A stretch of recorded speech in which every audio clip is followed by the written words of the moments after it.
Abdul Muttalib Nabi Karim সাল্লাল্লাহু আলাইহি ওয়াসাল্লামের কি হয়? দাদা। উনি দেখা করতে চাইলেন আব্রাহার সাথে। আব্রাহা পারমিশন দিলেন, তিনি ঢুকলেন। তাকে বসতে সম্মানের জায়গা দেওয়া হলো। কুরাইশদের নেতা তিনি। আব্রাহা বললেন, বলেন আপনি কি বলবেন?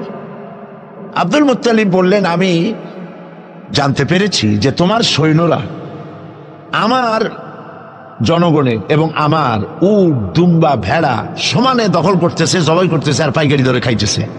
এগুলো সব ধরে নিয়ে আসছে। আমি তোমার কাছে এটা বলতে আসছি, তোমার সৈন্যদেরকে বলো আমাদের উট টুট যা ধরছে, ছাগল ভেড়া সব যেন ছেড়ে দেয়।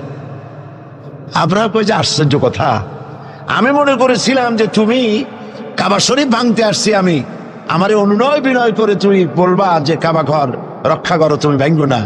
তা না কই তুমি তোমার গরু ছাগল উঠ বেড়ান, তোমার কাছে কি কাবার চাইতে উঠ বেড়া ছাগলের দাম বেশি? আব্দুল মুত্তালিব বললেন যে মোটেই না, ওইটার মূল্য আমাদের কাছে অনেক বেশি। তবে আমি ওইটার মালিক না, আমি উঠ ছাগল ভেড়ার মালিক, সেইটা আমি ছাড়াই নিতে আসছি। আর ঘরটা যার, আমি ওই ঘর ধরে বলে আসছি, হে ঘরের মালিক, তুমি তোমার ঘর থেকে ঘরকে ঠেকাও। আল্লাহ পাক তখন ঘর ঠেকাই দিছিলেন, কারণ এই ঘর ঠেকাবার মতো কোনো লোক তখন ছিল না। বাইতুল মুকাদ্দাস যখন আক্রান্ত হয়, বাইতুল মুকাদ্দাস যখন ইহুদিরা আক্রমণ করে, তখন এই পৃথিবীতে 70 কোটি মুসলমান ছিল। যেই পৃথিবীতে 70 কোটি মুসলমান বাস করে, সেই মুসলমানেরা যদি তাদের কেবলায় উলা ইহুদিরা দখল করে নেয়, তা ঠেকাবার দায় দায়িত্ব তাদের মধ্যে সেন্স অফ প্রেস্টিজ যদি ইস্যু না হয়, সর্দি গরমি না হয়, এটা ঠেকাবার দায়িত্ব আল্লাহর নাই। আর বাবরি মসজিদ যখন ভাঙা হয়, তখন এই পৃথিবীতে মুসলমানদের সংখ্যা 125 কোটির কাছাকাছি। 125 কোটি মুসলমান যে পৃথিবীতে বাস করে, সেইখানে যদি মুসলমানেরা তাদের মসজিদ ভাঙ্গে, তাতে করে যদি তাদের গা না জ্বলে, তো আল্লাহ পাক এখানে তয়রান আবাবিল পাঠাবেন না, জরুরত নেই। ঠিক আজ অনুরূপ ভাবে ইরাকের উপরে যে হামলা হচ্ছে, পৃথিবীর মুসলমানেরা নিজেদের জমিন ছেড়ে দিচ্ছে, আমার জমিনের উপরে দাঁড়াই আমার বাইরে পিটাও, আমার ভাইকে মারো, হত্যা করো, আমি তোমার বিমান বাহিনীকে, আমি তোমার নৌবাহিনীকে, তোমার ল্যান্ড ফোর্সকে জায়গা করে দিলাম। এই যদি দেয়, তা আল্লাহ পাক সাহায্য কেন করবেন? আল্লাহর ওয়াদা, আল্লাহর সাহায্যের ওয়াদা তো মুমিনদের জন্য। ওয়া কানা হাক্কান আলাইনা নাসরুল মুমিনিন, মুমিনদেরকে সাহায্য করা আমি আল্লাহর জন্য ওয়াজিব। আল্লাহ রাব্বুল আলামিন কোরআনে কারীমের মধ্যে বলেছেন, ওয়ালা তাহিনু ওয়ালা তাহজানু ওয়া আনতুমুল আলাউনা ইন কুনতুম মুমিনিন। কোনো ভয় নাই, কোনো চিন্তা নাই, যদি মুমিন হও আমি আল্লাহ তোমাদেরকে বিজয় দান করব। ইজা ফাতাশ শারত ফাতাল মাশরুত। শর্ত যদি পালন করা না হয়, ওয়াদা পূরণ হবে না। শর্ত হচ্ছে মুমিন হও, আল্লাহ বলছেন আমি সাহায্য করব। আমরা কি মুমিন হইতে পারছি? জবাব চাই, মুমিন হইতে পারছি? নিজের বুকের কাছে হাত দেন, নিজের কলবের কাছে, নফসের কাছে প্রশ্ন করুন। আল্লাহ যে মুসলমান চান, রসুল যে মুসলমান চান, যে কোয়ালিটির, আমি কি সেই কোয়ালিটি, সেই রিকোয়ারমেন্ট আমি কি ফুলফিল করতে পেরেছি? মন থেকে একটা নেগেটিভ জবাব আসবে, মন বলবে না এখনো হইতে পারো নাই। দাড়ি, টুপি, জামা, হজ, নামাজ হয়তো সবই ঠিক আছে, নামাজ পড়তে পড়তে হয়তো কপালে দাগও লেগেছে, কিন্তু মুমিন হওয়ার জন্য যেটা প্রয়োজন ছিল সেটা এখনো হয় নাই। এই জন্য আমি মাঝে মধ্যে দুঃখ করে বলি, মরা মানুষ তো জিন্দা হইতে পারে না, ঠিক কিনা? কিন্তু কোন মরা মানুষ যদি জিন্দা হইতে পারতেন, এমন কোন সিস্টেম যদি থাকতো, আর একজন সাহাবী যদি জিন্দা হতে পারতেন, আর আমাদেরকে যদি দেখতেন, আমাদের আমালগুলি যদি দেখতেন, চিৎকার দিয়ে বলতেন আল্লাহর কসম, মুহাম্মদ সাল্লাল্লাহু আলাইহি ওয়াসাল্লাম রক্ত দিয়ে, সাহাবায়ে কেরাম জীবন দিয়ে যে মুসলমান তৈরি করে গেছিলেন, এরা সেই মুসলমান না। আমাদের ইসলাম শুধু মসজিদের মধ্যে, আমরা যে মুসলমান তার পরিচয় শুধু মসজিদের মধ্যে। মসজিদ থেকে বেরিয়ে যাওয়ার পর আমার আচরণ আর হিন্দুর আচরণ আর খ্রিস্টানের আচরণের মধ্যে, ইহুদির আচরণের মধ্যে কোনো পার্থক্য আছে কি? বরং আমি তো আরো বাড়িয়ে বলবো, এক ধাপ এগিয়ে, এই পৃথিবীতে যদি চ্যালেঞ্জ হয়, কম্পিটিশন হয়, পৃথিবীতে সব থেকে বেশি মিথ্যে কথা কারা বলে? জবাব রূঢ় হলো বাস্তব, জবাবটা হচ্ছে মুসলমানেরাই। ওজনে কম দেয় কারা বেশি? মুসলমান। খাদ্যে ভেজাল দেয় কারা বেশি? মুসলমান। তাহলে আল্লাহর রহমত আমরা কেন পাবো? এই জন্য কোরআনে কারীম যে উদ্দেশ্যে এসেছিল, আমরা সেই উদ্দেশ্যকে পূরণ করতে পারি না।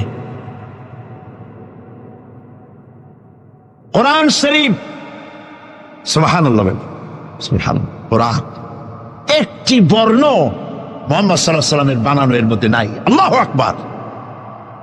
দেখেন না কোরআন শরীফের অরিজিনালিটি, এর অথেন্টিসিটি, এর নির্ভরতা, এর পিউরিটি কতটা 100% মিয়া বিল মিয়া কারেক্ট, সেটা হলো এই কোরআন শরীফে 114টি সূরার প্রত্যেকটি সূরার শিরোনামে আছে বিসমিল্লাহির রহমানির রহিম।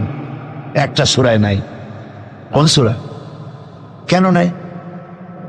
এই জন্য নাই যেহেতু এই সূরা নাজিলের সময় আল্লাহ পাক এটা বলেন নাই। জিবরাইল আলাইহিস সালাম যখন নবী করিম সাল্লাল্লাহু আলাইহি ওয়াসাল্লামের কাছে এটা তেলাওয়াত করে শোনায়েছেন, তিনি বিসমিল্লাহ তখন বলেন নাই। নবী করিম সাল্লাল্লাহু আলাইহি ওয়াসাল্লাম যখন সাহাবায়ে কিরামকে লিখতে বলেছেন, কাতেবে ওহী যারা ছিলেন, তখন তিনি এই সূরার প্রথমে বিসমিল্লাহ বলেন নাই, তাই বিসমিল্লাহ এখানে লেখা হয় নাই। তার মানে হচ্ছে কোরআন শরীফ বিন্যাস করা, এর শব্দ বিন্যাস, সূরা বিন্যাস, এর সবকিছুকে বিন্যস্ত করার দায়িত্ব ছিল আল্লাহ পাকের। সুবহানাল্লাহ। আল্লাহ রাব্বুল আলামিন কোরআনে কারীমের মধ্যে বলেছেন, ইন্না নাহনু নাযালনা যিকরা ওয়া ইন্না লাহু লাহাফিজুন। কোরআন নাজিল করেছি আমি আল্লাহ, আর এর সংরক্ষণের সবটুকুন দায়িত্ব আল্লাহ রাব্বুল আলামিন নিজেই গ্রহণ করেছেন, আমি গ্রহণ করেছি। নাজিল করছি আমি, হেফাজত করবো আমি। কে? বলেন সবাই। আমি হেফাজত করবো এটাকে। আল্লাহ পাক গ্যারান্টি দিচ্ছেন, ওয়ালাউ তাকাওয়ালা আলাইনা বা'দাল আকাবিল। আমার নবী যদি নিজের থেকে বানিয়ে কোনো কথা আমি আল্লাহর নামে কোরআন শরীফের ভিতরে চালাই দিতেন, আমি আমার নবীর ডান হাত চেপে ধরতাম, আর তার কণ্ঠ নালীকে আমি আল্লাহ কেটে ফেলে দিতাম। কত বড় কথা! গলা কেটে ফেলে দিতাম। একটি কথাও যদি নিজের থেকে বানিয়ে বলতেন, সুবহানাল্লাহ বলেন। সেই কোরআন একটি শব্দ মানুষের নেই। আল্লাহ পাক বলেছেন, এর উপর, কোরআনের উপর থেকে, এর নিচের থেকে, এর ডান থেকে, এর বাম থেকে, এর ভিতরে শয়তানের বাতিলের প্রবেশের কোনো অধিকার নয়। যদি থাকতো এতদিনে কত বেড়াছাড়া করতো, সেরা বেড়া করতো, উল্টো পাল্টা করিয়া সর্বনাশ করে ফেলাইতো, ঠিক কিনা? পৃথিবীতে শত শত কোটি খ্রিস্টান পৃথিবীতে আছে। খ্রিস্টানদেরকে চ্যালেঞ্জ করুন তো, যে একটা বাইবেলের হাফেজ দাও আমাদেরকে। সারা পৃথিবীতে একটা হাফেজ চাই, বাইবেল মুখস্থ করছে, পাওয়া যাবে? যাবে না। হিন্দুদেরকে চ্যালেঞ্জ করে, কত কোটি হিন্দু আছে তোমাদের, বেদ তোমাদের ধর্মগ্রন্থ, বেদ মুখস্থ করছে, এরকমটা হাফেজ দাও, পারবে দিতে? পারবেন। মহান আল্লাহ রাব্বুল আলামিন কোরআনে কারীমকে হেফাজত করেছেন। সূরা কমরের মধ্যে রাব্বুল আলামিন বলেছেন, ওয়ালাকাদ ইয়াসসারনাল কুরআনা লিযিকরি ফাহাল মিন মুদ্দাকির। আল্লাহ পাক বলেন, অবশ্যই কোরআনে কারীমকে আমি মানুষের কাছে মুখস্থ করার জন্য আর বোঝার জন্য সহজ করে দিয়েছি। মুখস্থ করাও সহজ আর বোঝাও সহজ। কিন্তু দুর্ভাগ্যজনক সত্য আরেকটি কথা আছে, সেটা হলো এই, মুসলমান দাড়িওয়ালা টুপিওয়ালা আল্লাহর মসজিদের ভেতরে বসে এক শ্রেণীর মুসলমানেরা বলে, কোরআন বোঝা আমাদের কাম না, আমরা পাবলিক, আমরা কোরআনের বুঝবো কি? কোরআন বুঝবে আলেমেরা। অবশ্যই এই রকমের লোক নারায়ণগঞ্জে নাই, বিভিন্ন জেলায় আছে। কোরআন আমরা বুঝবো না, বিশাল ব্যাপার। আল্লাহর কোরআন, এর আমরা বুঝবো কি? এই কথাটা শয়তানের একটি ওয়াসওয়াসা, এই কথাটি শয়তানের মারাত্মক ওয়াসওয়াসা। আল্লাহ খান কোরআন দিচ্ছেন খালি মৌলানা মৌলবীদের বুঝাবার জন্য, আর কেউ এটা বুঝবে না। আল্লাহ পাক বলছেন আমি মানুষের জন্য কোরআন বোঝা সহজ করেছি, চেষ্টা করো, বুঝতে চেষ্টা করো। কোরআন শরীফ দুইটা জিনিস, একদিকে বোঝা সহজ, মুখস্থ করাও সহজ। আমার কাছে হাফেজ আমি পেয়েছি 8 বছরের বাচ্চা কোরআন শরীফ মুখস্থ করছে। আজকে পত্রিকা দেখলাম একটা ছোট্ট মেয়ের ছবি, 7 বছরে কোরআন শরীফ মুখস্থ করেছে, কোন মৌলানা সাহেবের ছেলে, তার মাও হাফেজ বাবাও হাফেজ। 7 বছরের ছোট্ট বাচ্চা 30 পারা করেছে। আপনি কি মনে করেন, পাগলামি মনে করেন এত বড় কোরআন শরীফ মুখস্থ করা? 7 বছরের বাচ্চা কোরআন মুখস্থ করছে। আমার কাছে মনে হলো যেন আটলান্টিক মহাসাগর আল্লাহ ঝিনুকের মধ্যে ঢুকাই দিছে। এই যে শরফুদ্দিন খলিফা নাকি একটা ছোট্ট বাচ্চার একটা ক্যাসেট বেরিয়েছে না, তানজানিয়া। লোকেরা বলে, খুব আশ্চর্য হয়ে যায় যে কেউ কেউ তো বলে যে এগুলি কম্পিউটার দিয়ে বানাইছে। যারা আল্লাহর কুদরত বিশ্বাস করে না তারা এরকম বলে। লোকেরা আশ্চর্য হয়ে যায় এত রকম ছোট ছেলে কোরআন শরীফ মুখস্থ করলো কেমনে? বয়স তার 4 বছর। আসলে বয়স 4 বছর না, আমি আজ থেকে 4 বছর আগেই তার ক্যাসেট দেখেছি লন্ডনে। তাহলে হইতেই পারে, আল্লাহ পাক যদি ইচ্ছা করেন করতেই পারে।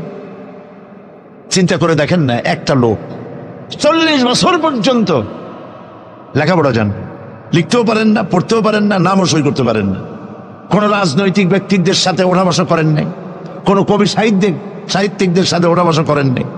সেই লোকটি 40 বছর পর এমন কথা বললেন রাজনীতির কথা, দুনিয়ার সব রাজনীতি ফেল হয়ে গেল। অর্থনীতির ব্যাপারে, সমাজনীতির ব্যাপারে এমন সব কথা বললেন, দুনিয়া ফেল। 40 বছর যিনি লেখা জানেন না, পড়া জানেন না, লিখতে জানেন না, পড়তে জানেন না, কে তিনি? সাল্লাল্লাহু আলাইহি ওয়াসাল্লাম। তো আল্লাহ পাক কেন পারবেন না? মরা গাছ দিয়ে ফুল ফুটাই দিতে পারেন, মরুভূমির ভিতরে পানির প্রস্রবণ ঘটিয়ে দিতে পারেন, আমিরকে ফকির করতে পারেন, ফকিরকে আমির করতে পারেন। এই তো আল্লাহ। যালিকুমুল্লাহু রাব্বুকুম, ইনি হচ্ছেন তোমার আমার রব। সুবহানাল্লাহ ওয়া বিহামদিহি। কোরআনে কারীমকে একদিকে মুখস্থ করা সহজ, আর মুখস্থ করার জন্য একটি সিস্টেম কোরআন শরীফের মধ্যে আছে, চিন্তা করলে যেগুলি পাওয়া যায়। সেটা হলো এই যে কোরআন যদি কেউ তাড়াতাড়ি পড়ে মনে হবে যেন প্রবন্ধ পড়তেছি, আর যদি থেমে থেমে পড়ে তাহলে মনে হবে যেন কবিতা পড়তেছি। সুবহানাল্লাহ। প্রত্যেকটা লাইনে লাইনে মিল, ছন্দের আকারে কোরআন শরীফ পৃথিবীর সমস্ত সাহিত্যে মানকে ছাড়িয়ে এত উপরে গিয়েছে যেই মান পর্যন্ত পৃথিবীর কোন সাহিত্য কিয়ামত পর্যন্ত পৌঁছতে পারবে না। এর ফাসাহাত, এর বালাগাত, কোরআন শরীফের সাহিত্যিক মান চিরকালের জন্য কালজয়ী, এর পাশেও কেউ দাঁড়াইতে পারবে না। সুবহানাল্লাহ। কি পাগল ছাগল হাবিজাবি নবীয়তের দাবি করে। আচ্ছা, নবীর দাবি করলে তো তার কাছে ওহী আসতে হবে। এই যে ছাগল পাগল যেগুলো নবীর দাবি করলো, নবী করিম সাল্লাল্লাহু আলাইহি ওয়াসাল্লাম ইন্তেকালের পরে 30 জন মিথ্যাবাদী নবুয়তের দাবি করবে, ঠিক না? তো নবী হইতে হইলে 3টা শর্ত লাগে। একটা হলো ওহী আসতে হবে, মুজিজা থাকতে হবে, আর চরিত্র। নবীর কপালে লেখা থাকে না যে উনি নবী, বুকের উপরেও লেখা থাকে না যিনি নবী। চরিত্র দিয়েই প্রমাণ হয় ইনি কোনো সাধারণ মানুষ নন, ইনি আল্লাহর নবী। সুবহানাল্লাহ। তাই তো হযরতে নবী করিম সাল্লাল্লাহু আলাইহি ওয়াসাল্লাম যখন হযরত খাদিজা রাদিয়াল্লাহু তাআলা আনহার কাছে যখন দ্বীনের দাওয়াত দিলেন, কালেমার দাওয়াত দিলেন, 1 সেকেন্ডও তিনি দেরি করেন নাই। চিন্তা করেন না, আপনি নিজেকে বহুত ফেরেশতা রূপে আপনি বলতে পারেন যে আমি একেবারে অ্যাঞ্জেলিক ক্যারেক্টারের লোক, ফেরেশতা চরিত্রের মানুষ, বাইরে গিয়ে বহুত কথা বলতে পারেন, এমনকি বাইরে গিয়ে অনেক মুরিদও বানাইতে পারেন। পীর সাহেবদেরকে জিজ্ঞেস করা উচিত যে আপনার বউ আপনার কাছে মুরিদ হয়েছে কিনা। বউ মুরিদ করে এত সহজ না। একজন পীরেরই দেখছিলাম একটা বইয়ের মধ্যে গল্প, বউ তাকে পীর মানতেই চায় না, বহুত চেষ্টা করছে মুরিদ বানাবার জন্য, পারেনি। একদিন বউকে কেরামতি দেখাবার জন্য সে রান্না করতেছিল বাইরে, ওটার উপর দিয়ে সে উড়ে গেল। এরপরে সে নামলো, বউ তাকে দেখে বলে, দেখছো তুমি তো পীরগিরি করো, এই যে একটা লোক কেবলমাত্র পাগড়ি বাঁধতে মাথার উপর দিয়ে উড়ে গেল, তুমি কি এরকম পারো? আরে বেটি, আমি তো উড়ে গেলাম তোমার দেখাবার জন্য, তুমি বিশ্বাস করো না। ও, সেই জন্য তো একটু টাইট হয়ে গেছো, সোজা হয়ে যেতে পারো নাই। বউ তো তার স্বামীর জন্য জীবন দিতে পারে, তার ভালোবাসা সবটা উজাড় করে দিতে পারে, কিন্তু ঈমান আনা সহজ নয়। যেহেতু বউ, আপনি সবাইকে ফাঁকি দিতে পারবেন, আপনার স্ত্রীকে কখনো ফাঁকি দিতে পারবেন না। আপনি কোথায় যান, কত রাত্রে বাড়ি ফেরেন, কার সঙ্গে টেলিফোনে কথা বলেন, আপনার ইনস অ্যান্ড আউট, ভেতর এবং বাইরের সব সূর্যের মতো পরিষ্কার আপনার স্ত্রীর কাছে। এই জন্য নবী করিম সাল্লাল্লাহু আলাইহি ওয়াসাল্লাম বলেছেন, তোমাদের মধ্যে উত্তম সেই ব্যক্তি যে ব্যক্তি তার স্ত্রীর কাছে উত্তম। আমি আমার স্ত্রীদের কাছে উত্তম ব্যক্তি। সুবহানাল্লাহ। হযরত নবী করিম সাল্লাল্লাহু আলাইহি ওয়াসাল্লাম তিনি যখন হযরতে খাদিজাকে যখন দ্বীনের দাওয়াত দিলেন, কালেমার দাওয়াত দিলেন, বললেন এক আল্লাহর ইবাদত করো, আমারে শেষ জামানার নবী হিসাবে মেনে নাও, আখিরি নবী হিসাবে আমাকে মেনে নাও। হযরতে খাদিজা এক মুহূর্ত দেরি করেন নাই, সঙ্গে সঙ্গে পড়েছেন লা ইলাহা ইল্লাল্লাহু মুহাম্মাদুর রাসূলুল্লাহ। জোরে পড়েন লা ইলাহা। নারায়ণগঞ্জের মতো জায়গা মাহফিল করবেন তো বড় খয়রাত করতে নামবেন, ছোট্ট বাটি নিয়ে নামবেন কেন? বিরাট ঝুলি নিয়ে নামেন। কেউ তো বেশি দিলে তখন নেবেন কি করে? এই জন্য আপনি যেমন ব্যবস্থা করবেন সেরকম। আমরা তো আরামে বক্তৃতা শুনতেছি, আর ইরাকের মুসলমানদের ঘুম হারাম হয়ে গেছে, খাবার নাই। গতকাল ব্রাহ্মণবাড়িয়া বলেছি, ইরাকের গর্ভবতী নারীরা তারা ডাক্তার সরকারের কাছে দাবি জানাইছিল যুদ্ধের একদিন আগে, বলছিল আমাদেরকে অপারেশন করে বাচ্চাগুলো বের করে দাও। আমেরিকার কাফেরদের বিরুদ্ধে লড়াই করে শহীদ হয়ে মরতে চাই।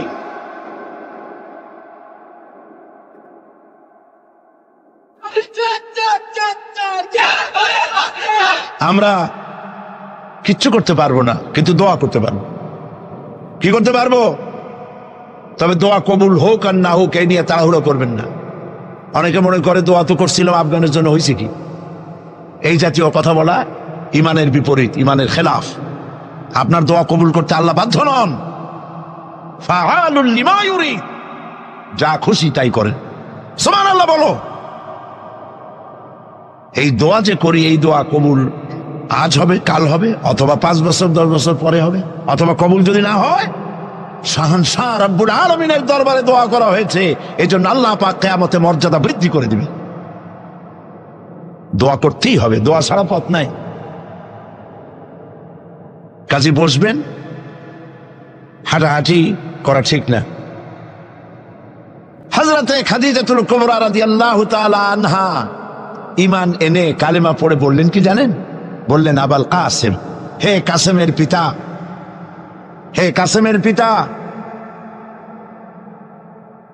আমি বিগত 15টি বছর আপনার সাথে ছিলাম স্ত্রী হিসেবে। আমি আপনার মধ্যে যে আচরণ দেখেছি, যে আখলাক দেখেছি, এটা কোনো সাধারণ মানুষের হতে পারে না। আপনি অবশ্যই আল্লাহর নবী, বিন্দুমাত্র সন্দেহ আমার নাই। সুবহানাল্লাহ। প্রিয় ভাই সব, সেই নবীদের জন্য 3টি শর্তের কথা বলেছিলাম। একটা হলো ওহী, একটা মুজিজা, একটা উন্নত মানের চরিত্র। ওহী ছাড়া নবী হওয়া যায় না। এই কোরআন সর্বশেষ ওহী মুহাম্মদ সাল্লাল্লাহু আলাইহি ওয়াসাল্লামের পরে। এরপরে আল্লাহর কোন ওহী আসবে না, একটা শব্দ আসবে না পৃথিবীর মানুষের জন্য। কমপ্লিট করে দেওয়া হয়েছে। আল ইয়াউমা আকমালতু লাকুম দীনাকুম ওয়া আতমামতু আলাইকুম নি'মাতি ওয়া রাদিতু লাকুমুল ইসলাম দীনা। এটাকে কমপ্লিট করা হয়েছে আল্লাহর পক্ষ থেকে। পৃথিবীর মানুষের জন্য আর একটি শব্দ প্রয়োজন নাই। বিজ্ঞানের আবিষ্কার যত বাড়ুক, কোরআন শরীফের কিচ্ছু তাতে আসে যায় না। যদি কোন আহাম্মক বলে যে বর্তমান হলো বিজ্ঞানের যুগ, কোরআন নাজিল হয়েছে কত বছর আগে? ১,৫০০ বছর আগে কোরআন নাজিল হয়েছে, সেই যুগের কোরআন। আর এখন মডার্ন যুগ, এখন কি এগুলি চলে? আরে বাবা, তোমার বিজ্ঞান ফেলের সামনে।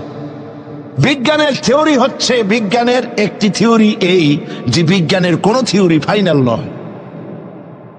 আজকে এক বিজ্ঞানী এক কথা বলে, কালকে আরেকজন আরেক কথা বলে। একদিন তো ডারউইন বলেছে এই মানুষগুলো মানুষ না, সবগুলা বান্দর। ও নিজেও বান্দর। বান্দর কেন? মানুষের নাকি দেখা যায় বান্দরের মতো। আচ্ছা বলেন, বান্দর আমার মামু হয়, শিম্পাজি আমার নানা, ওরাং ওটাং দাদা, এ বলে এর মধ্যে কোনো গৌরব আছে? এর মধ্যে কোনো গৌরব আছে? কোনো গৌরব নাই। ডারউইনের গোষ্ঠী বান্দরের গোষ্ঠী হইতে পারে, কিন্তু আমরা বান্দরের গোষ্ঠী না। আমরা আসছি আদম থেকে, আদম আসছে মাটি থেকে। সুবহানাল্লাহ। ওই সময় সে বলছিল, আমি চিন্তা করছি যে কয় বোতল খাইয়া এরকম লিখতে পারে। ওই সময় সে বলছে মানুষ বান্দর জাতি। এরপরে যারা পৃথিবীতে বিজ্ঞানী, তার সমকালীনের পরপরই যারা এসছে, তারা রিসার্চ করে বলেছে এই ডারউইনের এই কথা হলো একটা বান্দরামি, এটা ঠিক না। কারণ মানুষ যদি বান্দরের জাত হয়, তাহলে বান্দর তো পৃথিবী থেকে বিলুপ্ত হয় নাই, এখনো পৃথিবীতে বহুত বান্দর আছে। এই বান্দরগুলা, আমরা তো একটা বান্দর এরকম দেখলাম না যে কোমর পর্যন্ত মানুষের মতো হয়ে গেছে। আরো কিছু ভালো করে খাওয়াইলে তাড়াতাড়ি করে মানুষ হয়ে যাবে। অর্ধেক মানুষের মতো হয়েছে, 12 মানুষের মতো হয়েছে, অথবা মানুষ এই মাত্র হয়ে গেল বান্দর থেকে লেস কজে গেছে। এরকম হয়েছে কোথাও? কোন জিনিসের সাথে কোন জিনিসের সিমিলারিটি থাকলে এইটা ওইটার বংশের, এটা কি করে বলা যায়? তো এরকম বলেছে কেন তারা? মন যা বলেছে তাই বলেছে। ইন হুয়া ইল্লা ওয়াহয়ুন ইউহা। আল্লাহ পাক বলছেন, নবী যা বলেন, কোরআনের নামে যা বলেন, সব ওহী। তিনি নফস এবং প্রবৃত্তিকে অনুসরণ করে কোনো কথা বলেন না। আমি যা বলতে বলি তাই বলেন। সুবহানাল্লাহ। সুতরাং নবী করিম সাল্লাল্লাহু আলাইহি ওয়াসাল্লামের কাছে কোরআন এসেছিল এই কারণে যে কোরআন দিয়ে তিনি একটি সমাজ বিপ্লব করবেন, তাবিজ লাগবেন, এই জন্য কোরআন আসে নাই। বোঝেন কিনা কথা? এই যে দেখুন, আমার হাতে কোরআন শরীফ একটা আছে, ছাপা হয়েছে সুলেমানিয়া বুক হাউস, বাংলা বাজার, ঢাকা। কে তাদেরকে অধিকার দিল কোরআন শরীফ সেবে কোরআনের মধ্যে তাবিজের নকশা আঁকা? আল্লাহর কালামের সাথে এটা বেয়াদবি, বেহরমতি। এই জাতীয় কোরআন শরীফ বাজারে পাইলে আপনারা কিনবেন না। কোরআন শরীফ নাম্বার দিয়ে তাবিজ লেখার কোন অধিকার ইসলাম কাউকে দেয় নাই। কোরআন শরীফকে জাতির কাছে হালকা করেছে তাবিজের ব্যবসা দিয়ে। এটাকে একটা তাবিজের কিতাব বলে মনে করা হয়েছে। দেখুন, সূরা ফাতিহা, এই নকশা গলায় বাঁধিয়ে রাখিলে মুক্তি পাওয়া যাইবে রোগ হইতে। সূরা মারিয়াম, পেটে বাঁধিয়ে রাখলে বাচ্চা হবে তাড়াতাড়ি। সূরা ইউসুফ, এই নকশা গলার সাথে ঝুলায় রাখলে বিয়ে হবে তাড়াতাড়ি, কাঙ্ক্ষিত প্রেমিকাকে পাওয়া যাবে। এই জাতীয় আল্লাহর কালামের সাথে তামসা করেছে এরা, নাউজুবিল্লাহ বলে। তাবিজগুলা কি? কতগুলো দাগ দেওয়া, আর তার মধ্যে 573, 6072, 286, 1382। হারাম। আপনি 786, 10 লক্ষ বার যদি দেখেন, একবার বিসমিল্লাহর সমান হবে না। ইমানকে সাফ করতে হবে। কোরআন শরীফ তাবিজ দেখার জন্য আসে নাই। নবী করিম সাল্লাল্লাহু আলাইহি ওয়াসাল্লাম তাবিজ লেখেন নাই, অনুমতি দেন নাই। সাহাবায়ে কেরামের একজন সাহাবীও তাবিজ লেখেন নাই। ঝাড়ফুঁকের ব্যাপারে ইসলাম অনুমতি দিয়েছে। নবী করিম সাল্লাল্লাহু আলাইহি ওয়াসাল্লাম নিজে ঝাড়ফুঁক করেছেন, সাহাবায়ে কেরাম করেছেন। তাবিজ লিখে লেখা ধান্দাবাজি কারে কয়? বলে যে টিউবওয়েলের পানি, কুয়ার পানি, খালার পানি, বেড়ের পানি, ড্রেনের পানি, পুকুরের পানি, নদীর পানি, 7 জায়গা দিয়ে পানি আনবা। জাফরানের কালি, তারপরে কালিজিরার ছাতু, এইগুলো মিশাইয়া এরপরে দাগ দাগ দিয়ে তাবিজ লিখলো। তারপরে লেখে এক এক পাশে ইয়া জিব্রাইল, ইয়া মিকাইল, ইয়া ইসরাফিল, ইয়া জিব্রাইল, হাবিজাবি কতগুলো লিখিয়া এই জাতীয় যা খুশি আল্লাহর ফেরেশতাদের নাম লিখে গলায় ঝুলাবার কোনো মানে নাই। এগুলি করে কোরআন শরীফকে বেহুরমতি করা হয়েছে। নাউজুবিল্লাহ বলেন। বিশ্বাস করুন, কোরআন তাবিজ লেখার জন্য আসে নাই, কোরআন এসেছে ভাগ্য পরিবর্তন করার জন্য। আল্লাহ রাব্বুল আলামিন বলেন, তাহা মা আনজালনা আলাইকাল কুরআনা লিতাশকা। নবী হে, কোরআন আপনার উপর এই জন্য নাজিল করা হয় নাই যে আপনি আপনার ভাগ্য নষ্ট হয়ে যাবে, ভাগ্য বিপর্যস্ত হবে না, এই জন্য কোরআন আসে নাই। কোরআন এসেছে ভাগ্যকে সুপ্রসন্ন করার জন্য। সুবহানাল্লাহ। সেই কোরআনের সাথে সম্পর্ক করেছি তাবিজের, কোরআনের সাথে সম্পর্ক করেছি চুমা দেওয়ার, মাথায় রাখার, বুকে লাগাবার। হ্যাঁ ঠিক আছে, কোরআন শরীফ মাথায় লাগাবো না কি লাগাবো? চুমা কোরআনে দেবো না কোথায় দেবো? বুকে কোরআন লাগাবো না তা কোথায় লাগাবো? এটা ঠিক আছে, কিন্তু আপনি বলেন, আপনি ডাক্তারের কাছে গেছেন, আপনি রুগী, ডাক্তার আপনাকে প্যাথোলজিক্যাল টেস্ট করে আপনার ডিজিজ কি তা ফাইন্ড আউট করে আপনাকে দিয়ে দিল, কি দিল? প্রেসক্রিপশন। আপনি প্রেসক্রিপশন গ্লাসের ভিতরে ভিজাইয়া 41 দিন সকালে আর বিকালে পান করলেন, অথবা প্রেসক্রিপশন ভাস করে মাদুরের মধ্যে ঢুকাইয়া গলায় ঝুলাই দিলেন, অথবা প্রেসক্রিপশন সকাল বিকাল চুমা খাইলেন। রোগ ভালো হবে? রোগ ভালো হবে? যদি কেউ প্রেসক্রিপশনের সাথে কোনো রুগী যদি এই ব্যবহার করে, তাহলে সেই রুগী সম্পর্কে আপনার চিন্তা, আপনার মত, আপনার রায়, আপনার ফতোয়া কি হবে বলেন জোরে? এটা যদি আল্লাহ পাক যদি হন মহান চিকিৎসক, আর এটা যদি হয় সেই মহান চিকিৎসকের পক্ষ থেকে বিশ্ববাসীর সমগ্র রোগের জন্য মহা চিকিৎসাপত্র প্রেসক্রিপশন, তাহলে এই প্রেসক্রিপশনের সাথে যারা ওই জাতীয় ব্যবহার করে তাদেরকে কি বলবে? এবারের ফতোয়া নিজের গায়ে পড়বে। বাচ্চা বড় হইতে পারে না, মায়ের পেট থেকে বাচ্চা আসছে, সমানে এতগুলো তাবিজ ঝুলাই দিয়েছে গলায়। বাচ্চা যদি কথা বলতে পারতো তাহলে বলতো যে আল্লাহ কি অপরাধ করছে, এর চেয়ে তো মায়ের পেটে ভালো ছিলাম, এগুলো তো জাগাইতেও পারি না। কতগুলো তাবিজ, এরপরে কালো সুতা, হলুদ সুতা, লাল সুতা কোথায় পাইছো? আজমির শরীফ থেকে আনছি। হারাম। পীর সাহেবদের কাছে যাওয়া হয় আর তারা ফু দিয়া সুতায় গিরে গিরে দিয়ে দেয়। হারাম। কেন সুতায় গিরে দিবেন? মুসলমান ছাগলের বাচ্চা নয় যে দড়ি দিয়ে সুতা দিয়ে আপনি বাঁধবেন। আপনাদের শরীরে যদি তাবিজ থাকে, বাড়ি যদি কারো থাকে, সব খুলে নদীতে ফেলে দেন। আলাইসাল্লাহু বিকাফিন আবদা। আল্লাহ পাক বলছেন, আমি কি আমার বান্দার জন্য যথেষ্ট নই? আলাইসাল্লাহু বিকাফিন আবদা। আমি আল্লাহ আমার বান্দার জন্য যথেষ্ট নই? চিল্লায় বলেন অবশ্যই যথেষ্ট। ওয়াইজা সাআলতা ফাসআলিল্লাহ ওয়াইজা ইসতাআনতা ফাসতাইন বিল্লাহ। যা বলার এক মহান সত্তার কাছে বলো, যা চাওয়ার এক মহান সত্তার কাছে চাও। তিনি কে? তিনি হচ্ছেন আল্লাহ পাক। সুবহানাল্লাহ বলেন, সুবহানাল্লাহ। প্রিয় ভাই সব, যারা মাজারে যায়, ওই যে মাজার আছে সিলেট শাহজালালের রহমতুল্লাহ আলাইহির মাজার, আজমিরে আছে খাজা মুঈনুদ্দিন চিশতি রহমতুল্লাহ আলাইহির মাজার, বাগদাদে আছে হযরত বড় পীর মহিউদ্দিন আব্দুল কাদের জিলানী রহমতুল্লাহ আলাইহির মাজার। বাংলাদেশ থেকে লোকেরা তাদের পয়সা করি আছে সব জায়গায় যায়। কেন যায়? 15 বছর বিয়ে করছে, বাচ্চা হয় না, মামলা করেছে হাইকোর্ট, সুপ্রিম কোর্ট, সব জায়গায় বেকায়দা, ব্যবসা করে, খালি লাল বাতি জ্বলে, ওষুধপত্র খায়, রোগ ভালো হয় না, চলে গেল মাজারে। একটু সময়ের জন্য কমন সেন্সের কমন বাদ দিয়া শুধু সেন্স দিয়া চিন্তা করেন। যার কাছে আপনি আপনার অভিযোগ বলতে গেছেন, এই 3 জন অলির কথাই ধরি, বাকিদের পরে ধরি। ওনাদের মাতৃভাষা কি? শাহজালাল রহমতুল্লাহ আলাইহির মাতৃভাষা কি? আরবি। বলেন কি? আরবি। ইয়েমেন থেকে তিনি এসেছিলেন, আরবি। খাজা মুঈনুদ্দিন চিশতি রহমতুল্লাহ আলাইহির মাতৃভাষা আরবি। হযরতে বড় পীর আব্দুল কাদের জিলানী রহমতুল্লাহ আলাইহির মাতৃভাষা আরবি। আপনি গিয়ে বাংলায় বললেন, খাজা বাবা আমার তো 15 বছর বিয়ে করছি, বাচ্চা মোটে হয় না, এখন করবো কি? আপনার কথা খুব বুঝছেন তিনি, তাই না? খুব বুঝেছেন। গেল 1 নম্বর মিসফায়ার। 2 নম্বরে, আপনি যে কবরের কাছে গিয়ে এই কথাগুলি বলছেন, তিনি যে কবরে আছেন তার গ্যারান্টি কি? ওখানে তো তিনি নাও থাকতে পারেন।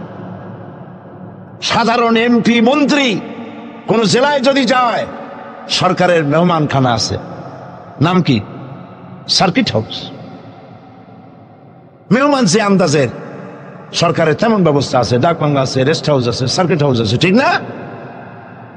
2 রকমের মেহমান। এক প্রকার হলো ভিআইপি, আর এক প্রকার হচ্ছে নিকৃষ্ট, চোর ডাকাত। এরাও সরকারের মেহমান। চোর ডাকাত, মুচ্ছা বদমাস, সন্ত্রাসী, ওরা যদি মেহমান হয়ে পুলিশে, এদের ধরবে কারা? এই মেহমানদের ধরবে পুলিশে। ধরে নিয়ে ওদের জন্য মেহমানখানা হলো হাজত। হাজতের মধ্যে থুয়ে দিবে, কনভিক্টেড হলে পরে জেলখানার মধ্যে ঢুকাই দেবে, ঠিক কিনা? আর যদি এমপি হয়, মন্ত্রী হয়, প্রধানমন্ত্রী হয়, তা থাকার জন্য প্রত্যেকটা জেলায় গভর্নমেন্ট সার্কিট হাউস করে রেখেছে। এই সব মন্ত্রী প্রধানমন্ত্রীর চাইতে ওলিউল্লাহ, আল্লাহর ওলি যারা, তাদের মর্যাদা আল্লাহর কাছে অনেক বেশি। তারা ইন্তেকাল করবেন আর আল্লাহ মাটির মধ্যে ভালাই থবেন। আল্লাহর কোনো রেস্ট হাউস থাকতে নাই, আল্লাহর কোনো গেস্ট হাউস থাকতে নাই। হয়তো তিনি কবরে নাই, গেস্ট হাউসে তিনি আরাম ফরমাচ্ছেন। 2 নম্বর মিসফায়ার। 3 নম্বরে, কবরে যদি থাকেও তখন তিনি ঘুমে আছেন না চেতনা আছেন? যদি ঘুমের মধ্যে থাকে তাহলে 3 নম্বর মিসফায়ার, কোনো কামে লাগলো না। এই জন্য চাইতে হবে এমন মহান সত্তার কাছে যিনি কখনো ঘুমান না। লা তাখুযুহু সিনাতুন ওয়ালা নাওম, যার ঘুমও নাই, তন্দ্রাও নাই। কে তিনি? চিল্লায় বলুন। কলিজাটারে পরিষ্কার করেন, সাফ করে নেন। এভাবে সাফ করবেন, কোন মাফির, কোন জিন্দাফির আমার ভাগ্য ভালো বানাতে পারবে না, পারবে না, পারবে না। কোন মরাফির, কোন জিন্দা ফু দিয়া আমার ভাগ্যকে বিনষ্ট করে দিতে পারবে না।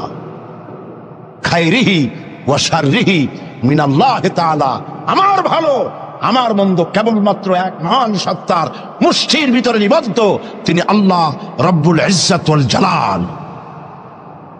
গোটা আকাশ, গোটা জমিন যার মুঠার ভেতরে। মুসা আলাইহিস সালাম বলেছিলেন, আল্লাহ তুমি নাকি ঘুমাও না? আল্লাহকে বিশ্বাস করো না? তো সাংঘাতিক কথা। এইভাবে ইব্রাহিম আলাইহিস সালাম আল্লাহরে বলছিলেন,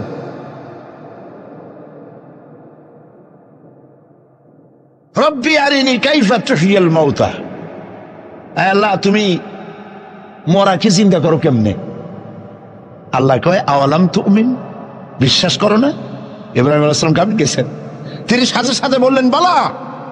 তিনি কিন্তু নাম বলতে পারতেন, যদি নাম বলতেন তো ভুল হইতো না। তো নাম আর বালা সমর্থবদ, তিনি বলতেন হ্যাঁ, কিন্তু নাম বলেন নাই, বলেছেন বালা। সাথে সাথে একটু দেরি করেন নাই। আল্লাহ প্রশ্ন করেছেন, কত বড় লোড পয়গম্বরের জন্য, আওয়ালাম তুমিন, বিশ্বাস করো না যে আমি মরারে চিন্তা করতে পারি? ইব্রাহিম আলাইহিস সালাম বললেন বালা। এর অর্থ হচ্ছে হয় নট, কেন নয়, অবশ্যই বিশ্বাস করি। ওয়ালাকিন লিয়াতমাইন্না কলবি, তবে মূল বিষয় হলো যদি আমি চোখে দেখতাম, কানে শোনার, চোখে দেখা ব্যাপারটা একটু ভিন্ন। আল্লাহ বলেন, বিশ্বাস যখন করছো, মরারে কেমনে চিন্তা করি আমি তোমাকে দেখাবো। সুবহানাল্লাহ, এই কোরআন শরীফের মধ্যে আল্লাহ বলেছেন। মুসা আলাইহিস সালাম বলছেন, আল্লাহ তুমি নাকি ঘুমাও না, আল্লাহকে বিশ্বাস করো না? কয় আল্লাহ বিশ্বাস করো, তবে বুঝি না জিনিসটা। মুসা আলাইহিস সালাম ভয় পেয়ে গেলেন। আল্লাহ রাব্বুল আলামিন বলেন, ভয়ের কোনো কারণ নাই। এটি একটি উদাহরণের জন্য আমি তোমাকে গ্লাস নিয়ে দাঁড়িয়ে থাকতে বলেছিলাম। একটা গ্লাস হাতে নিয়ে কয়েকটা সেকেন্ড বা একটা মিনিটও দাঁড়াইতে পারলা না, হাতের থেকে ঘুমের কারণে ভেঙ্গে চুরমার হয়ে গেল। তোমার রব, তোমার আল্লাহ হাতের মুঠার ভিতরে সপ্ত আসমান জমিন কুল কায়নাত, এর কন্ট্রোলিং সিস্টেম, এর ট্রাফিক সিস্টেম সবকিছু আল্লাহ রব্বুল আলামিন কন্ট্রোল করেন। তোমার আল্লাহ যদি ঘুমায় যায় সব শেষ হয়ে যাবে। লা তাখুযুহু সিনাতুন ওয়ালা নাওম, তার ঘুমও নাই তন্দ্রাও নাই। আর তাছাড়া মাখলুক তার যে আদত, খালেকের সে আদত হতে পারে না। সৃষ্টি তার বউ হয়, বাচ্চা হয়, ঘুমায়। লা তাখুযুহু সিনাতুন ওয়ালা নাওম, তার ঘুমও নাই তন্দ্রাও নাই। আর তাছাড়া মাখলুক তার যে আদত, খালেকের সে আদত হতে পারে না। সৃষ্টি তার বউ হয়, বাচ্চা হয়, ঘুমায়, খায়, পেশাব পায়খানা লাগে। মাখলুক খালেকেরও যদি তাই হয় তাহলে তিনি মাখলুকের মতোই হয়ে গেলেন, খালেকের মর্যাদা রইল না। কাজী সৌভাগ্য রজনী শাবান মাসের মধ্য রজনী নয়, বরং মুসলমানদের জন্য প্রত্যেকটা রাত সৌভাগ্য রজনী হতে পারে। হাদিস, প্রত্যেক রাতের শেষ রাত্রে আল্লাহ রাব্বুল আলামিন প্রথম আকাশে আসেন। সুবহানাল্লাহ বলুন। প্রথম আকাশে এসে আল্লাহ রাব্বুল আলামিন ডাকতে থাকেন, ও পৃথিবীর মানুষেরা, ও আমার বান্দারা, কারা আছো গুনাহ করে করে জীবনটারে বরবাদ করে দিয়েছো, হতাশ হয়ে গিয়েছো, আমাকে বলো, আমার কাছে কান্দো, জীবনের গুনাহ মাফ করে দেব। নবীজি বলেছেন, শরমে পড়ে অনুতপ্ত হয়ে কেউ যদি রব্বুল আলামিনের কাছে চোখের পানি ফেলে গুনাহ মাফের জন্য কাঁদতে থাকে, চোখের পানি নাকের অর্ধেক আসতে না আসতে আল্লাহ রব্বুল আলামিন বান্দার গুনাহ মাফ করে দে। জাহান্নামের আগুন প্রশান্ত মহাসাগর, আটলান্টিক মহাসাগর সহ 7টি মহাসাগরের পানি যদি ঢেলে দেওয়া হয়, জাহান্নামের 1 ইঞ্চি আগুন নিবাইতে পারবে না। কিন্তু চোখের অনুতপ্ত অনুশোচনা দুফোঁটা অশ্রু জাহান্নামের আগুন নিভাই দিতে পারে। কান্দো, কান্দার চাইতে বড় জিনিস নাই। ফালিয়াদহাকু কালিলাও ওয়ালিয়াবকু কাসীরা, বেশি করে কান্দো, কম করে হাসো। আমরা কোনটা করি? আরে সবটা উল্টা করি। হিসাব করেন তো, এটা ইংরেজি কি মাস, বাংলা আরবি কি মাস? মুহররম। এটা আরবি কি মাস? মুহররম। গত বছরের মুহররম থেকে এই বছর মুহররম পর্যন্ত গুনার কে বলেন? প্রথম আকাশে সে প্রত্যেক রাত্রে রব্বুল আলামিন ডাকতে থাকেন, আমাকে বলো, আমি রোগ ভালো করে দেব। রুজি কামাইতে পারো না, অনাটনে জীবন যায়, বউরে বাচ্চারে খাওয়াইতে পারো না, আমারে বলো।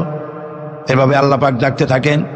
সময় মতো যারা গভীর রজনীতে উজু করে তাহাজ্জুদের নামাজ আদায় করে রব্বুল আলামিনের দরবারে কান্দে, আল্লাহ রাব্বুল আলামিন তখন ফেরেশতাদের জিজ্ঞেস করেন, ফেরেশতারা, পৃথিবীর মানব গোষ্ঠী ঘুমিয়ে আছে, এই যে মানুষগুলি দেখা যায় আরামের ঘুম হারাম করে কি যেন বলে আর কান্দে, কান্দে কেন বল?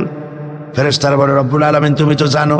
আল্লাহ বলেন, জানি, তারপরেও তোমাদের মুখে শুনতে চাই।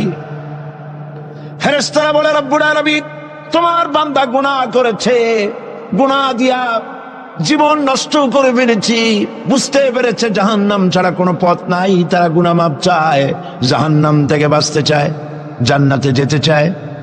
একটা একটা করে সব তারা বলে। আল্লাহ পাক জিজ্ঞেস করেন, আমার ফেরেশতারা, আমার এই বান্দাগুলি কি আমার দোজখ দেখেছে? ফেরেশতারা বলে, না, দেখে নাই। আমার জান্নাত কি দেখেছে? না, দেখে নাই। আমারে কি দেখছে? না, দেখে নাই। রব্বুল আলামিন বলেন, ফেরেশতারা শোনো, আমার এই বান্দাগুলি আমারে দেখে নাই, আমার বেহেশত দেখে নাই, দোজখ দেখে নাই, শুধুমাত্র কোরআনের কথা, নবীর কথা বিশ্বাস করে আরামের ঘুমকে হারাম করে আমার কাছে যেভাবে কাঁদতেছে, ও আমার ফেরেশতারা, আমার জালাল ও ইজ্জতের কসম, আমার রহমতের দরিয়ায় জোশ লেগে গেছে। শুনে রাখো ফেরেশতারা, এই ক্রন্দনরত বান্দাগুলিরে আমি আল্লাহ মাফ করে দিলাম। হতে পারে প্রত্যেকটি রাত আপনার আমার জন্য লাইলাতুল বারাত, লাইলাতুল কদর। ভাগ্য নিজেকে তৈরি করতে হবে। বিশ্বকবি আল্লামা ইকবাল বলেছেন, খুদি কো কর ইতনা বুলন্দ कि हर तकदीर लिखने के पहले खुदा पूछे बंदा को बता तेरी रजा क्या है। নিজের ব্যক্তিত্ব, পার্সোনালিটি, শখসিয়তের প্রস্ফুটন এমন ভাবে ঘটাও আল্লাহর কাছে, যাতে আল্লাহই জিজ্ঞেস করে, বান্দা তুই বল তোর ভাগ্যটা আমি কিভাবে লিখবো। সুবহানাল্লাহ। আল্লামা ইকবালের শেরগুলো যখন আমি আল্লামা ইকবালের খুবই ভক্ত, আমার কাছে মনে হয় তার প্রত্যেকটি শের, প্রত্যেকটি কবিতার লাইন কোরআন শরীফের তাফসীরের বিমূর্ত প্রতীক হয়ে বেরিয়েছে। দাড়ি কামানো মানুষ, কতগুলো মোষ, কেমনি পারলেন? আমি মাঝে মধ্যে খুব বিস্ময় বোধ করছি, কিভাবে এই ধরনের একজন লোক প্রত্যেকটি কথা কোরআনের তাফসীর হয়ে বেরোলো কেমনে? কোরআন রে আপনি বুঝলেন কেমনি? আমি অক্সফোর্ড ইউনিভার্সিটিতে প্রোগ্রাম করেছি। অক্সফোর্ড ইউনিভার্সিটিতে আল্লামা ইকবাল যেখানে পড়াশোনা করতেন, যে রুমে থাকতেন, রিসার্চ করতেন, শিক্ষকরা আমাকে সেটা দেখিয়েছে। পৃথিবীর বড় বড় নাম করা ব্যক্তিরা সেখান থেকে অক্সফোর্ডে পড়াশোনা করেছে, লেখাপড়া করলেন অক্সফোর্ডে, পাশ্চাত্যে। অথচ পাশ্চাত্য তারা গিনতে পারল না। তিনি খোদাদ্রোহী হলেন না, তিনি ইসলামের দুশমন হলেন না। তার কথাগুলি কোরআনের ব্যাখ্যা হয়ে বেরোলো। ব্যাপারটাকে পড়তে পড়তে একবার আমার চোখের সামনে রহস্য উদ্ঘাটিত হল তার এক কবিতার মধ্য দিয়ে। আল্লামা ইকবাল এক জায়গায় লিখেছেন, खीरा न कर सिका मगरिब की दाओ दानिश, खीरा न कर सिका मगरिब की दाओ दानिश, सुरमा था आग का मेरा खाके मदीना। পাশ্চাত্যের চাকচিক্য আমার চক্ষুকে প্রতারিত করতে পারে নাই, কারণ মদিনার ধুলাবালুগুলি আমার চোখের মধ্যে সুরমা হয়ে লাগানো ছিল। প্রিয় ভাই সব,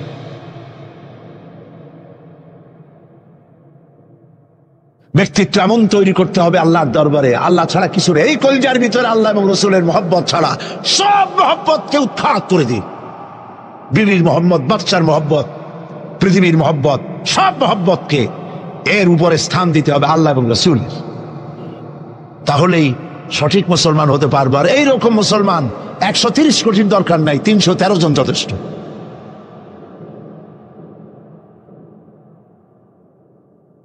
বন্ধুগণ, মহান আল্লাহ রাব্বুল আলামিন তিনি চান শিরক মুক্ত জীবন মুসলমানদের। ইন্না শিরকা লাযুলমুন আযীম, শিরক হচ্ছে মস্ত বড় জুলম, অপরাধ। শিরক করবা না। নবীজি বলেছেন, তোমাকে যদি হত্যা করা হয়, টুকরা টুকরা যদি করা হয়, তোমাকে যদি আগুন দিয়ে জ্বালিয়ে ছাই ভস্ম বানায় উড়ায় দেওয়া হয়, তবুও আল্লাহর সাথে খবরদার শরীক করবা না। শিরক করি, জেনেও করি, না জেনেও করি, সওয়াবের নিয়তেও করি, ঠিক কিনা? বিশ্রামের নামে মানত করা হয়, জায়েজ নাই। মুসলমানরা মানত করে না, মেয়ে লোকেরা বেশি করে। একটু বিপদ পড়লেই বাগদাদের নামে 5 টাকা, অমুক জায়গার পেশাবের নামে মুরগি, অমুক জায়গার নামে ডিম, হাবিজাবি মানত করে তোর হারা। মানত হবে শুধুমাত্র কার নামে? বলেন জোরে, আল্লাহ ছাড়া কারণ মানত করা যাবে না। মাজারগুলির উপরে আগরবাতি, মোমবাতি, চাদর দিয়ে আমাদের দেশে মাজারগুলি যা করছে, আরে এই কি মুসলমানে করে? মুসলমানের সম্পর্ক তো মাজারের সাথে কোন সম্পর্ক নাই। মুসলমানদের সম্পর্ক হবে মসজিদের সাথে। এই পৃথিবীতে শ্রেষ্ঠ জায়গা কোনটা? চিল্লায় বলেন। আর সব থেকে নিকৃষ্ট জায়গা কোনটা? বাজার, নট মাজার। বাজার নিকৃষ্ট, মসজিদ উৎকৃষ্ট। মাজারে কেন যান? আপনার মনটা দুর্বল। মাজারের কাছ থেকে দেখবেন ট্রাক, বাস যখন চালায় রেস কমায় দেয়, আসতে যায়, কি জানি যদি পিসাব এটা উল্টাই ভালাই দেয়। পিসাবের সম্পর্কে আপনার ধারণা এত খারাপ, উনি মরে গিয়েও আপনার গাড়ি উল্টে মানুষ মারবে, নাউজুবিল্লাহ। মদিনা মুনাওয়ারায় মসজিদ নববী শরীফ, নবী করিম সাল্লাল্লাহু আলাইহি ওয়াসাল্লাম যেখানে শুয়ে আছেন, যার জাসাদ মুবারক, যার শরীর মুবারকের এক গেসা পশমও মাটির জন্য হজম করা হারাম, সেই মাজারের পাশ থেকে 130 মাইল 125 কিলোমিটার বেগে গাড়ি সমানে ছোটাছুটি করতেছে, কই অ্যাক্সিডেন্ট হয় না? এই ধরনের বাজে ভয় বাদ দিতে হবে। মাজারে আগরবাতি মোমবাতি চাদর দেওয়া জায়েজ নয়। মাজারে কোন দুঃখে আপনি কম বুঝ বানান? যেই দেশের মানুষ না খায় মরে, বিধবার শাড়ি নাই, এতিমের গায়ে চাদর নাই, মসজিদে কবরের মধ্যে গিয়া মশারি একটা টানাই দিয়েছে। আচ্ছা, আপনার পীর সম্পর্কে ধারণা এত খারাপ কেন? মশাই কি ওনার কবরের মধ্যে যেও কামড়াবে? যে ব্যক্তি মশারি টানাই দিল কবরের উপরে, দেখা যাবে তার মায়ের মশাই খায়, তার বাপের মশাই খায়। আরে কপাল পোড়া মুসলমান! চাদর যদি কবরে দেওয়াই লাগে, তাহলে রাসূলুল্লাহর কবরে উম্মতেরা যদি দেওয়া জায়েজ হতো, নির্দেশ হতো, তাহলে রাসূলের কবরে সুতা দিয়া না, সোনার সুতা দিয়া চাদর বানাইয়া, অথবা উম্মতেরা নিজের কলজা নিজে ছেড়ে রাসূলের কবরে চাদর বানাই দিত।